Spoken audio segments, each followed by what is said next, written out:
সকলোকে শ্ৰদ্ধা জনাইছোঁ, সেৱা জনাইছোঁ। ভাৰতীয় জনতা পাৰ্টীৰ তৰফৰ পৰা আপোনালোকক শ্ৰদ্ধা আৰু সেৱা জনাইছোঁ।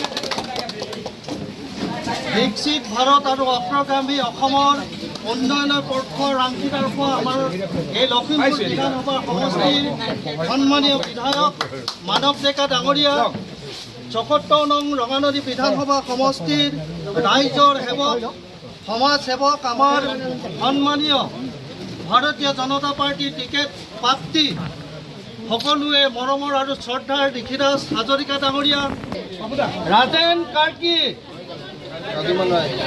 কাজিমান ৰায় সম্পাদক অসম গোৰ্খা সন্মিলন LDC, তেখেতকো আমি এই ভাৰতীয় জনতা পাৰ্টীৰ তৰফৰ আমাৰ সভাই ডাঙৰীয়া তেখেতক আদৰণি জনাইছে।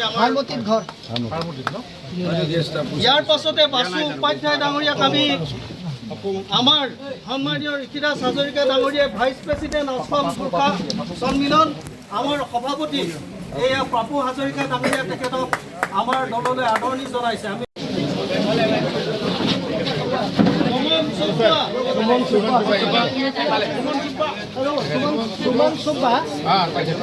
সেন্ট্রাল কমিটি মহিলা প্রকোষ্ঠী, তারা গৌতম, জিলা সম্পাদিকা লীনা রায়, রেণুকা দেবী, সীতা দেবী, অম্বিকা দৰ্জী,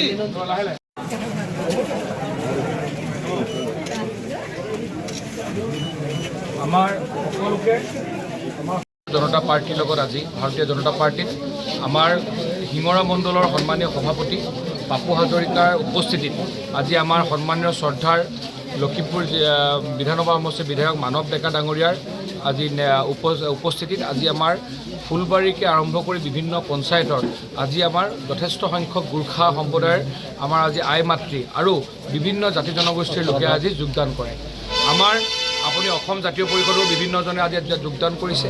আচলতে আমাৰ কাৰণে গৌৰৱৰ বিষয় যে এতিয়া সকলো হিন্দু সনাতনী সভ্যতাক বিশ্বাস কৰা, গুৰুজনাক বিশ্বাস কৰা প্ৰত্যেকজন ব্যক্তিয়ে জানে যে যদি অসমত যদি কোনোবা ব্যক্তিয়ে যদি গুৰুজনাৰ সৃষ্টিৰাজিক হিন্দু সনাতনী সভ্যতাক যদি সুৰক্ষিত কৰিব পাৰে, সেইটো কেৱল ডক্টৰ হিমন্ত বিশ্ব শৰ্মাৰ নেতৃত্বত এইখন চৰকাৰে পাৰিব। আৰু সেইকাৰণে এইবাৰ তেওঁলোকে কৈছে যে ৰঙানদীত তেওঁলোকে ভোটৰ নিৰ্বাচন বা কাৰোবাক বিধায়ক বনোৱা নিৰ্বাচন নহয়, এইবাৰ ৰঙানদীয়ে উন্নয়নৰ স্বাৰ্থত নিৰ্বাচন খেলিব। কাৰণ পূৰ্বতে কেৱল ইয়াত যিসকল পূৰ্বৰ নাওবৈচা আৰু বৰ্তমানৰ ৰঙানদী, আগতে কেৱল যিসকল বিধায়ক ইয়াৰ পৰা হৈ গৈছে যে তেওঁলোকে অকল ৰাইজক প্ৰতাৰণা কৰিছে। যোৱা 5টা বছৰে পূৰ্বৰ নাওবৈচাৰ যোনজন বিধায়ক আছিল, বিধায়কজনক ৰাইজে কয় যে ঔষধত দিবলৈও বিচাৰি নাপালে। আৰু তেনে প্ৰেক্ষাপটত ৰাইজে যি জ্বালা যন্ত্ৰণাত ভুগিব লগা হ'ল, আজিও অধিকাংশ ৰাজপথ কেঁচা, আজিও অধিকাংশ অঞ্চলত কোনো ব্যৱস্থা নাই। আজিও আমাৰ ল'ৰা ছোৱালীয়ে মাত্ৰ সাধাৰণ টকাৰ বিনিময়ত অনিচ্ছা সত্ত্বেও আজি গৈ বেংগলোৰ হায়দৰাবাদত চিকিউৰিটি গাৰ্ড কৰিব লগা হৈছে। সেইকাৰণে ৰাইজে বুজিছে, অনুভৱ কৰিছে যে দেখিছে যে আজি মানৱ ডেকা ডাঙৰীয়াই যোৱা 5টা বছৰত লখিমপুৰত যি পৰিৱৰ্তন আনিছে, আজি লখিমপুৰৰ পৰিৱৰ্তন, কাৰণ যিহেতু ৰঙানদীৰ কাষতে লখিমপুৰ বিধানসভা সমষ্টি আছে। যদি এজন ব্যক্তিৰ যদি কাম কৰা সদিচ্ছা থাকে, সদিচ্ছাৰ ফলত 5 বছৰত যদি লখিমপুৰে জাকত জিলিকাৰ ৰূপত যদি অসমত উপস্থাপন হ'ব পাৰে, তো তেওঁলোকে ভাবিছে যিহেতু মানৱ ডেকাই আমাক মানৱ ডেকাই আমাক কনিষ্ঠ ভাতৃ বুলি কয়, যে সেই কনিষ্ঠ ভাতৃও আহিবলগীয়া সময়ত ডক্টৰ হিমন্ত বিশ্ব শৰ্মা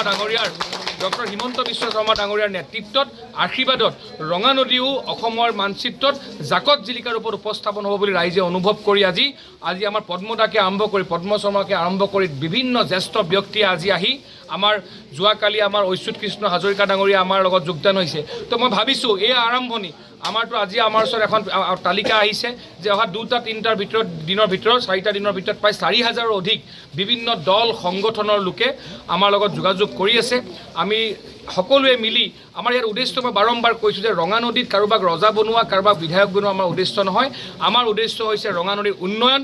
আৰু এইবাৰ আমি কাকো গালি পাৰি, কাকো সমালোচনা কৰি এইবাৰ আমি নিৰ্বাচন নেখেলোঁ। এইবাৰ আমাৰ চিধা এজেণ্ডা উন্নয়ন আৰু উন্নয়ন।